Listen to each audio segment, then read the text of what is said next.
অসুবিধা আছে আপনাদের? নিচে যেতে বলছে যাওয়া যাবে? দিদি গাড়ি নিয়ে যাবে? আচ্ছা আচ্ছা, সুকুমার দা যদি মঞ্চে আসবে একবার। সুকুমার দা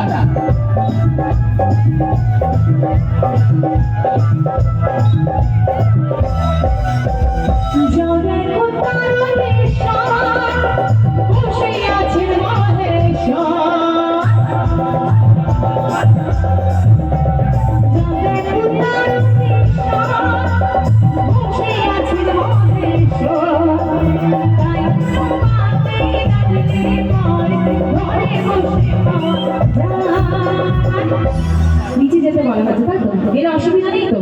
শুধু দিদি ভাই একটু জোরে বাড়ি হোক।